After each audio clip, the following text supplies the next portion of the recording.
Why won't the government let me drive without a license? What happens if you eat dessert before dinner? All of these questions you can find the answer to on This Paranormal Life! Hey, hello everyone and welcome to This Paranormal Life, the comedy paranormal podcast where every week we investigate one of the world's most darkest, mysterious, badass monsters and come to a conclusion as to whether or not it is true or false. My name is Rory Powers. Across from me sits my co-investigator, Kit Greer.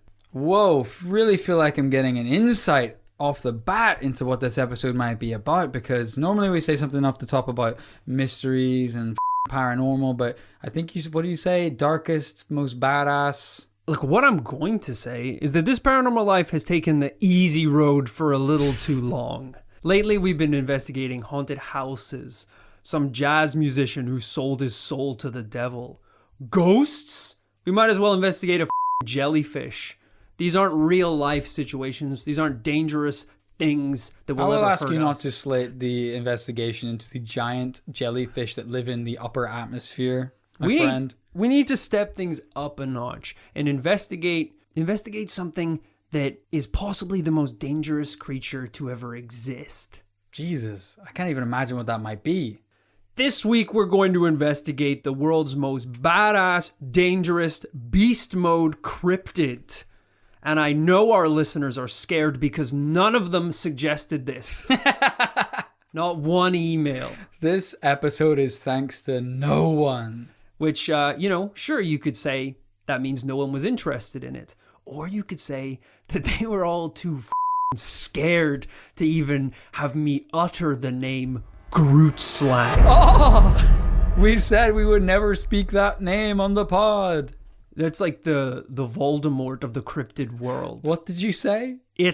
Who shall not be named, the GROOTSLANG. It's a horrible name. It's a pretty bad name, and it's a pretty bad cryptid, as we're going to discover. Located deep within the wilderness of South Africa, there's a place spoken about in legends. A place known by treasure hunters, explored only... What the f***? Maybe I was sick when I wrote this. A lot of this doesn't make sense. Does this make sense? A place known by treasure hunters and explored only by name? No. Explored only by name? No, it doesn't make any sense. Right? All right, that makes me a little bit nervous because I'm now worried that a lot of this isn't going to make sense. So, full disclosure, I have been deathly ill for the last week when I wrote this episode, so I'm hoping a lot of this makes sense. And I asked you, brother, I know you've been deathly ill. Do you want me to proofread anything? And you said, "F*** off, you abominable snowman." Get out of here, you GROOTSLANG. You're like, that's not a real cryptid. I think you just made that up. All right, look, we're just going to have to push through. Whatever I wrote is whatever I'm presenting today. Maybe in my sick mind, I tapped into like a higher consciousness. So let's hope that's the truth. Poo poo pee pee. Poo poo pee poop, achoo sleep is all I wrote. A place known by treasure hunters and explored only by name, not location. That name is the Wonder Hole. What? An enormous dark cave that leads down into the earth, down deeper than the sun can reach, connecting to the ocean, which is 40 miles away. Now, why is this cave called the Wonder Hole? Well, because deep within its caverns lies diamonds, gemstones, all of Mother Earth's precious shit, all the good stuff. Okay, I'm listening. You know? Too often we're sent to butt nowhere, the middle of wherever, where there's frankly no precious gems to be found. It's not a very lucrative place for people like us to go investigate. But you had me at diamonds. Yeah, we're talking about like a Goonies style treasure cavern. It's like a pirate ship exploded inside of the earth. Hell yeah. Now, when we hear about a cave like this that hasn't been raided yet, there's usually a pretty good reason why. 1, it's hard to find. 2, it's surrounded by the South African wilderness. We're talking tigers, probably some poisonous bugs, at the very least one angry monkey. But the real reason people don't even look for this cave is because legend has it that it's guarded by a terrifying beast. One that will rip you to shreds, slam your body against the walls, and crush your bones to dust. You would have to be insane to face this beast. Enter Peter Grayson, a man who loves treasure. More than his own life, you could say. This Oxford-educated English businessman. He's a nerd? Yeah, and he's gonna go up against the most badass cryptid of all time? This is 1917. Okay. So an Oxford-educated English businessman is basically Indiana Jones. Yeah, you have a point there. You have a actually. passport for the world. Yeah. And a gun with a license to kill. You can pretty much go anywhere and do anything. Most people actually went to Oxford to get the gun and the gun. license, not the degree. It was more of like a police department at that point. Instead of a degree, you get a gun and a badge. I'm so smart I get to decide who lives and dies. This English businessman had heard stories about the legendary cave and had become obsessed with it. He'd read dozens of old maps, studied diaries from prospectors, and even familiarized himself with the customs and legends of that part of the continent. In 1917, before setting sail to South Africa, he said, proudly, I am determined to return to England either a very rich man or a dead man. A man of his word, he set sail to the Orange River Territory, where he put together a small expedition team to head out into the wilderness and hunt for the Wonder Cave. The night before they set out, they chatted around the campfire. What are you going to do with your cut of the diamonds? Maybe retire? Finally get out of the game?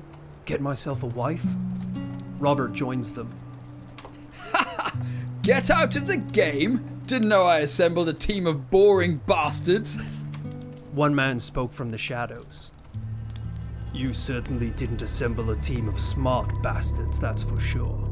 Finding that cave only guarantees one thing. Your death. What are you talking about? The man told them the story. The legend of the mighty GROOTSLANG! The most badass cryptid that ever existed. And I'm gonna tell you that legend right now. The GROOTSLANG is a legendary cryptid, a primordial beast, rumored to be as old as the world itself.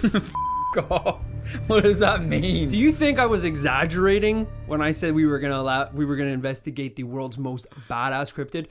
Bigfoot, yeah, he's pretty tall. He's got a Sure. pair of 10s on him, but he's not primordial. He's not as old as Primordial itself.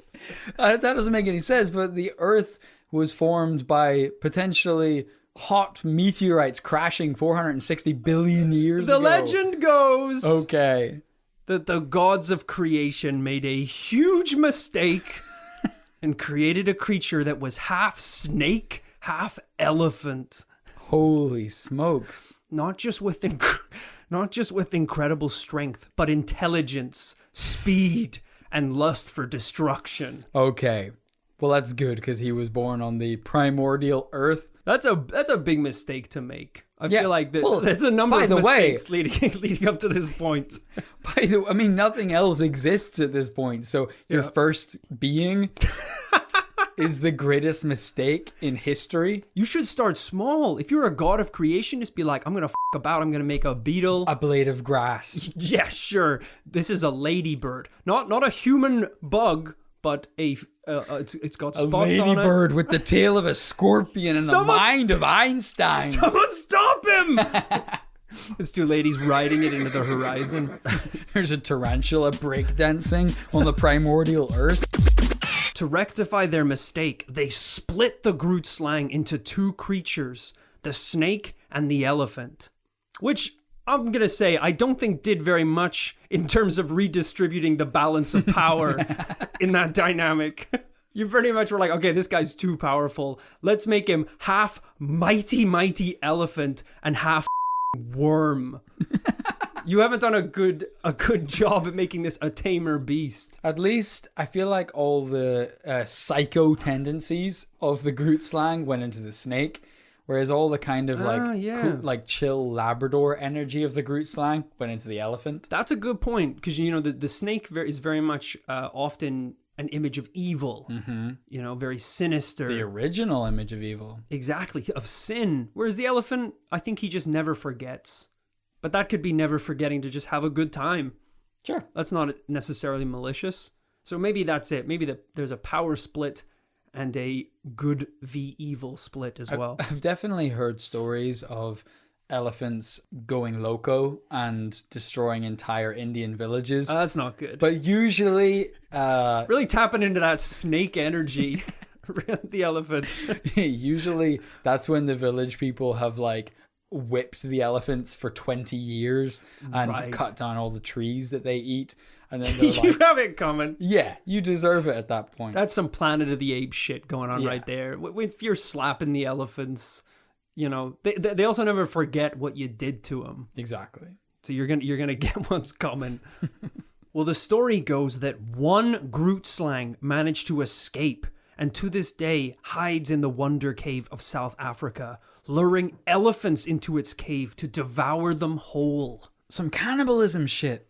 Elephants? I guess, is that cannibalism if you're half snake? If you're half something. Okay. I kind of sympathize in a way because when the GROOTSLANG was created, there wasn't a lot of food kicking about. Yeah. Someone needs to tell them. There's like KFC, Burger King, McDonald's, a lot of convenient fast food options available, even in South Africa. Yeah, the first thing he did was go into this cave. The only thing he can make is a elephant honk, which is just bringing more elephants into the cave. It's all he thinks is this is the food honk. And every time I honk my big elephant, I don't actually know if elephants honk. That might be more of a cartoon thing. Do they toot? I think they do more of like a mighty roar. You know what like the... Should we hear one? Wait, what am I Googling? Elephant roar? Elephant honk also does sound like a sex move. And I don't want to get us banned again. Well, I found my way to a YouTube channel called Elephant News that has 500,000 subscribers. Wow, this is an episode of Elephant News. This music is massively distracting. It makes it sound like a military operation these elephants are conducting. Oh, Jesus.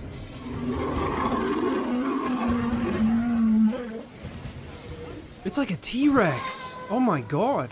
Hell. That's insane. Well, it is coming from the mouth. That's not coming from the little trunk. All he did was touch his horn. Yeah. And he went primal. I'm starting to think they shouldn't have split this beast up. Probably giving it a snake body was limiting it in some ways. You're now giving it extra legs, which isn't good. Well, Robert Grayson had already heard the legends of the beast, and whether he just didn't believe it or whether he thought he could kill it, it didn't matter to him or his team.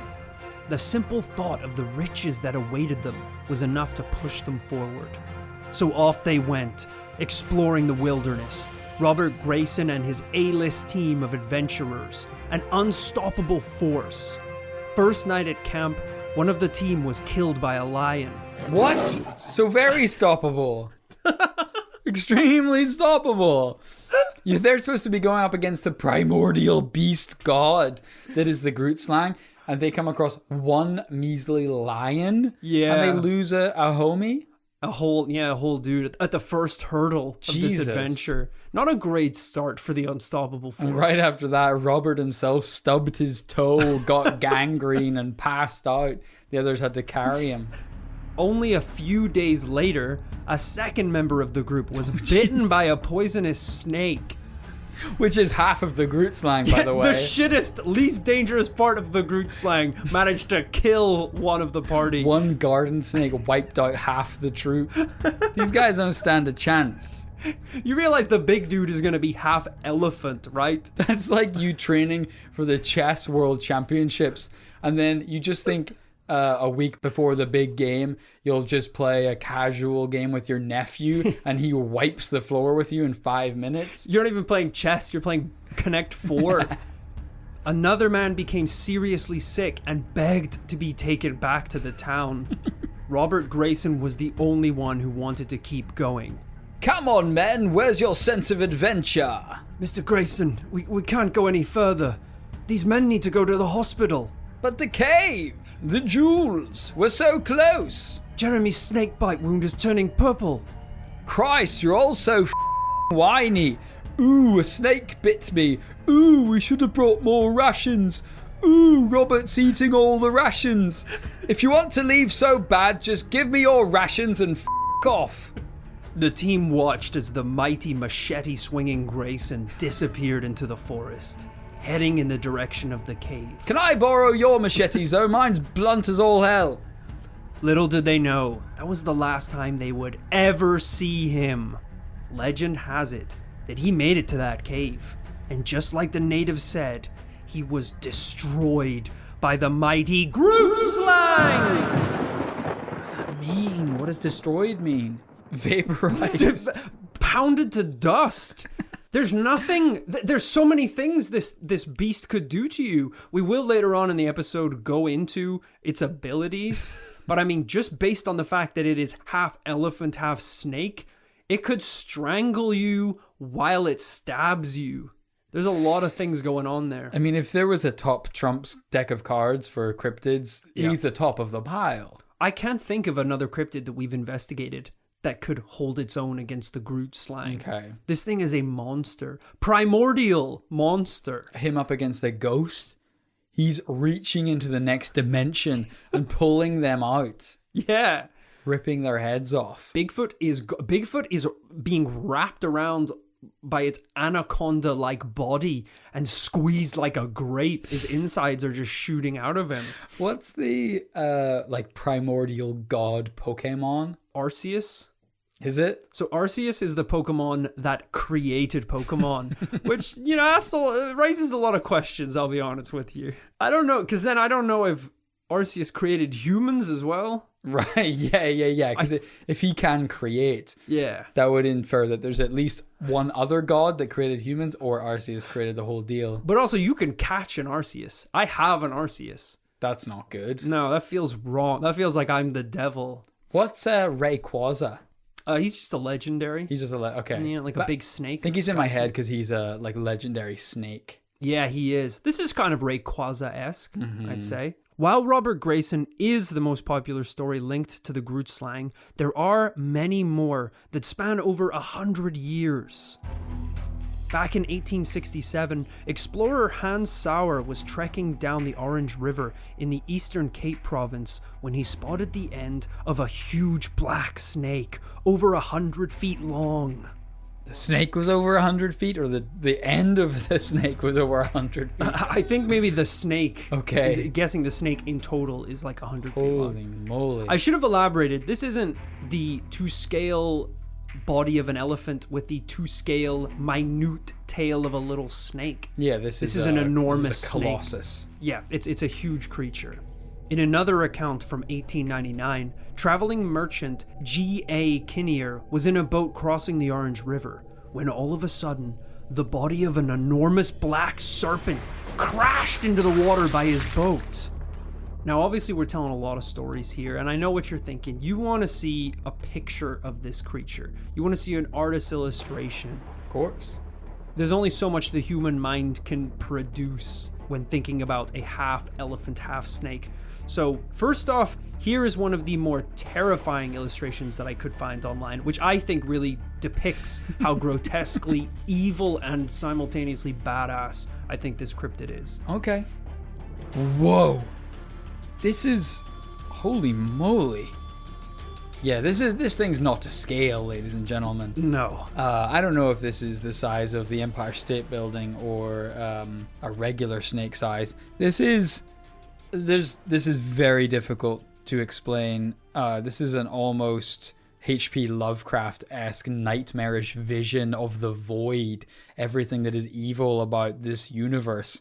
We're talking about a giant snake where only the top half of its head is that of an entire elephant with enormous rows of fangs and spearing tusks coming out of the elephant's head. It is very terrifying. It's pretty grotesque. Yeah, I mean, like, because when you hear at first a half elephant, half snake, you almost think of like a cartoonish split. Yes. Where this like elephant is struggling to walk because it's half snake body. This thing is just like a horrific elephant's head, almost split at a point where an elephant's head shouldn't be split to create a really disgusting mouth. but with tusks and a trunk. It is funny, like people think of elephants as very cute and beautiful, which they are, but I implore you even just to Google search what an elephant... Just to punch one elephant and see how viciously they can act. One took my wallet.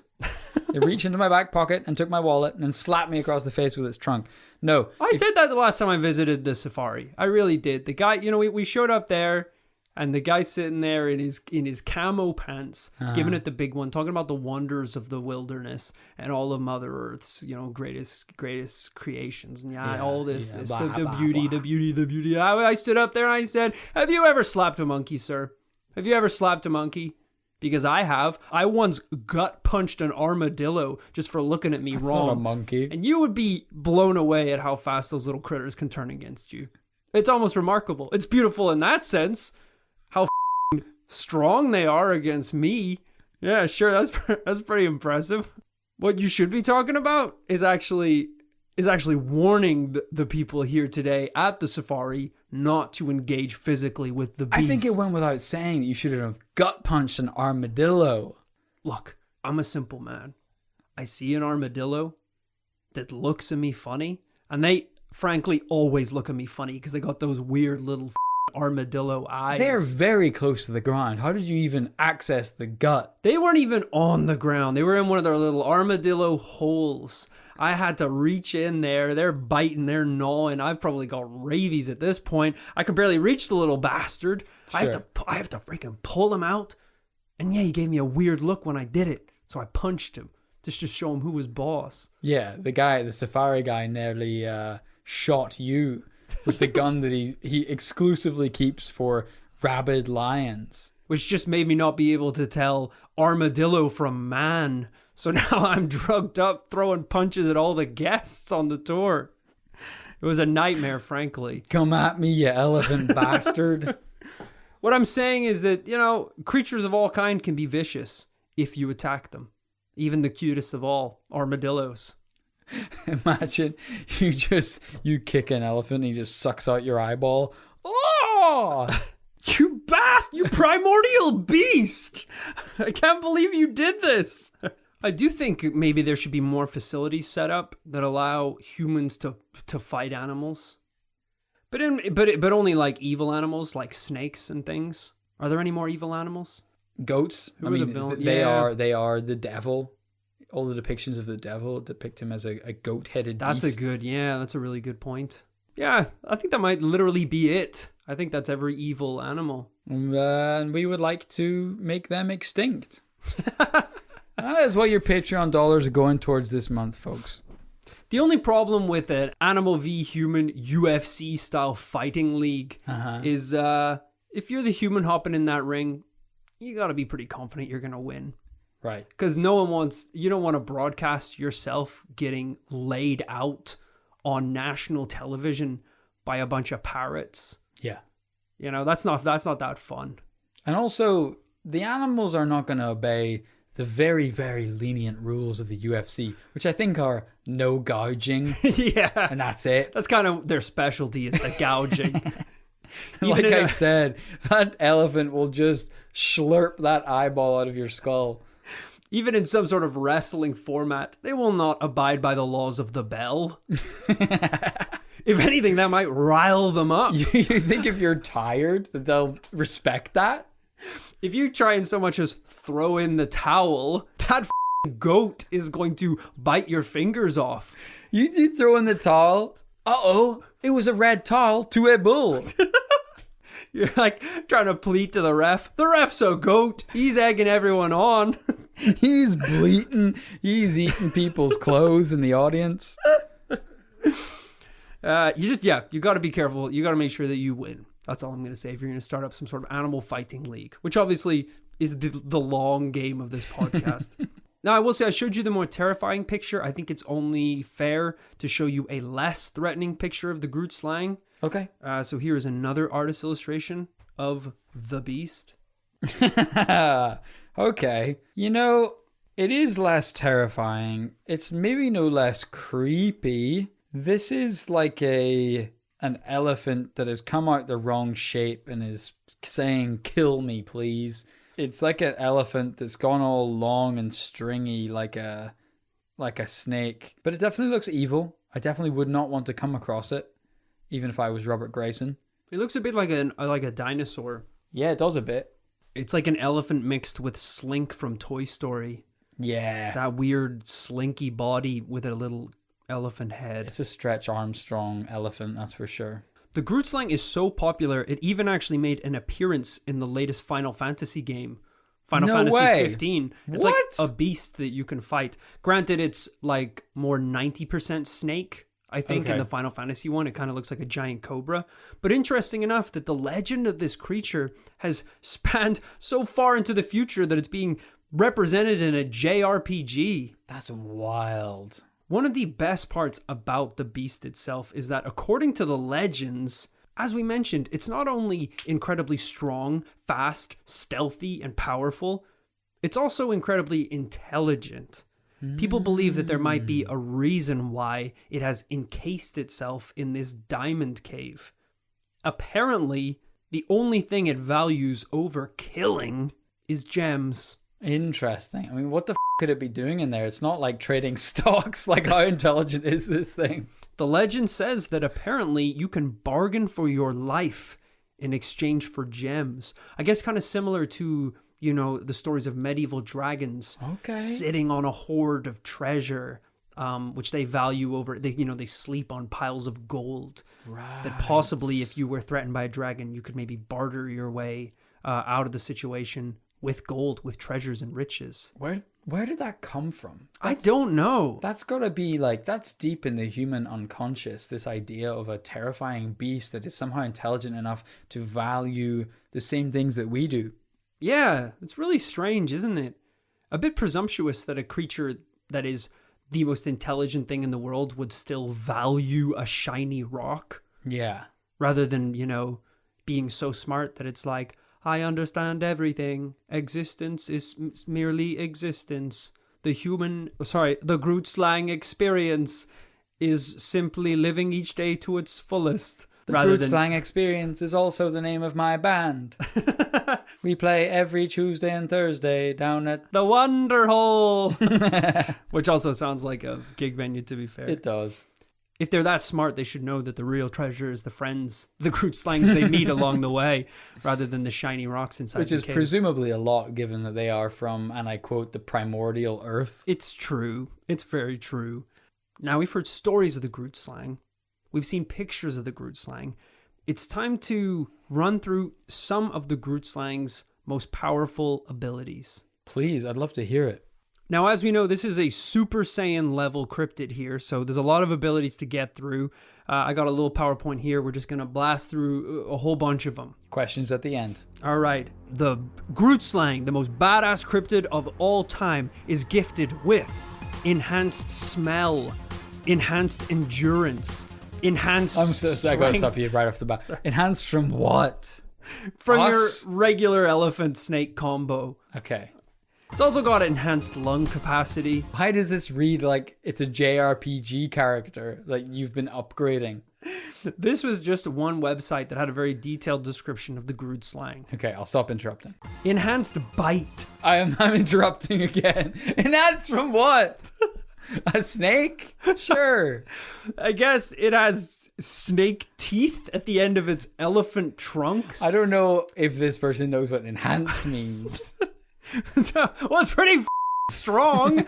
I mean, at a certain point, if you can maybe explode a car with your teeth, that's pretty enhanced, I guess.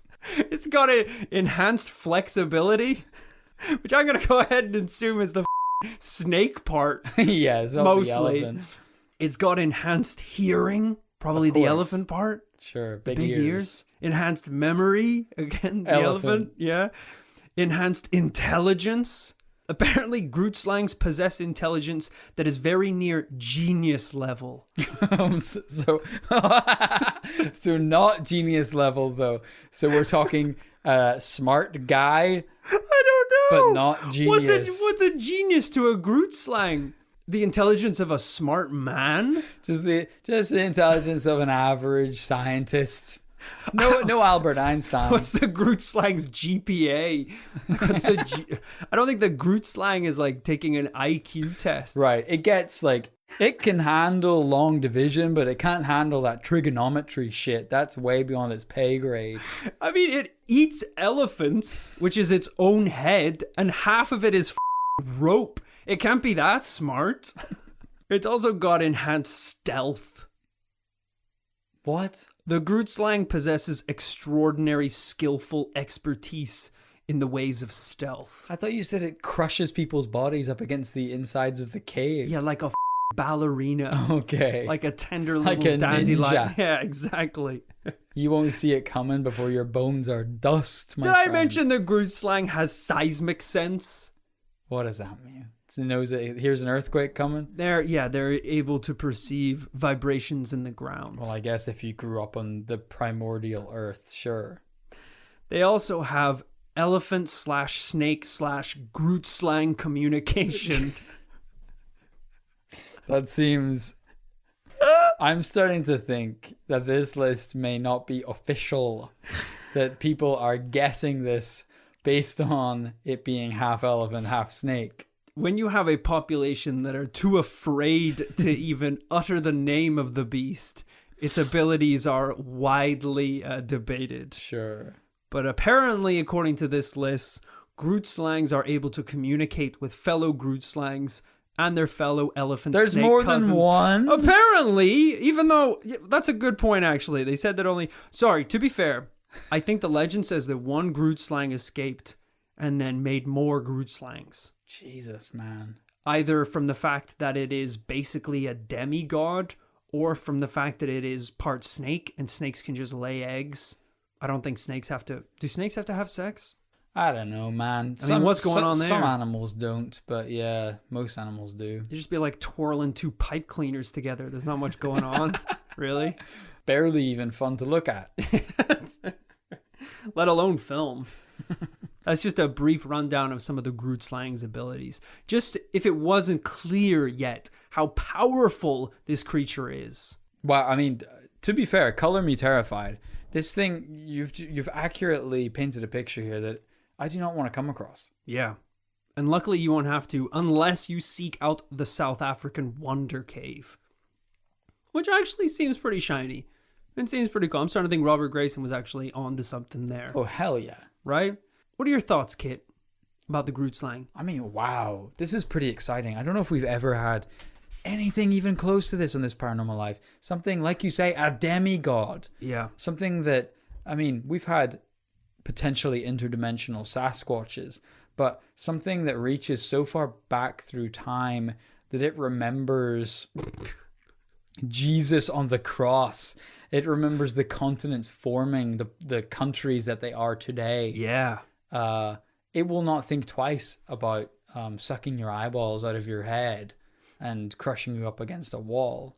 This is pretty terrifying stuff. An omnipotent cave beast. Now, we do have some amount of evidence in the sense that we have multiple first-hand witnesses to everything from the beast itself to, you know, something resembling an over 100-foot snake. That's pretty compelling. But at the same time, Glad to wrap up the podcast there. No, I don't want it to get cut off. Nice to hear that the evidence was everything that we wanted to hear. Because actually, we didn't have any photographs or videos. Well, I actually showed you 2 pictures of which the are beast. artists' interpretations. Well, they're pretty good artists. And they were wildly different, by the way. He was smiling in one of them. One was a family portrait. So I do not know if we have enough evidence to conclude its existence. Yeah, we don't. But as just the investigator, what? Just I was going to ask say you what you think. Don't be so polite. I got nothing here. I showed you 2 pictures and read you 2 stories. GROOTSLANG breaks through the door and devours you. My liege. There were more stories of... there were more stories of people who had encounters with the GROOTSLANG, but the fact that I only included 2 of them very briefly would kind of give you an idea of how much that evidence really would have helped the case. Not very much. There are written records of prospectors or adventurers, explorers who were around that kind of area who either mentioned it in their writing or mentioned the locals talking about it. But nothing really more than that. Never someone who was like, I saw the cave. I was face to face with the beast. Mm-hmm. I think there was someone who allegedly claims to have made it to the Wonder Cave, saw the GROOTSLANG, and managed to, quote, play dead until it left him alone. Unfortunately, the GROOTSLANG is almost a genius. Yeah, it doesn't quite make sense. If the GROOTSLANG is a genius, can basically talk to snakes and elephants, and also has the stealth level of Sam Fisher from Splinter Cell, it's gonna be able to vision gogs. It's gonna be able to tell if you're playing dead or not. Yeah. Even if you like cross your eyes and stick your tongue out like they do in the cartoons. So it's a no then. It's a no. Let's not dance around any further. It's a double no. It's a good case, but I don't genuinely believe that a half snake, half elephant god lives in a cave no one's ever seen before in South Africa. But I will say, just to be on the safe side, a bit like Pascal's wager, I will bow down and pray to the GROOTSLANG. Just in case. Just in case. Because why, incur his wrath for the sake of it? Exactly. When the rapture comes and the clouds part and a half snake, half elephant god comes down on a chariot made of gems, you're going to wish you took his side. All y'all will be crying and all us will be laughing. Well, even though it was a double no, thank you so much, folks, for listening to this week's episode of This Paranormal Life. I thought it was worth it. Some cases, going in aren't necessarily going to be true. But when you find a cryptid that's this badass, you just have to. You have an obligation to how rad it is to at least dedicate a section of your time to the beast. And any cryptid that we probably have investigated so far would probably get its shit rocked. I'm going to say it by the GROOTSLANG. Like I say, we need to create some kind of paranormal style Pokemon trading card game of cryptids. Yeah. And we're going to make him the... Exodia? He's going to be Exodia. It's pretty impressive because I kind of thought that, in the blueprints of this beast, they were like, all right, maybe we'll go half elephant, half snake as like a way to kind of curve off the power of the elephant.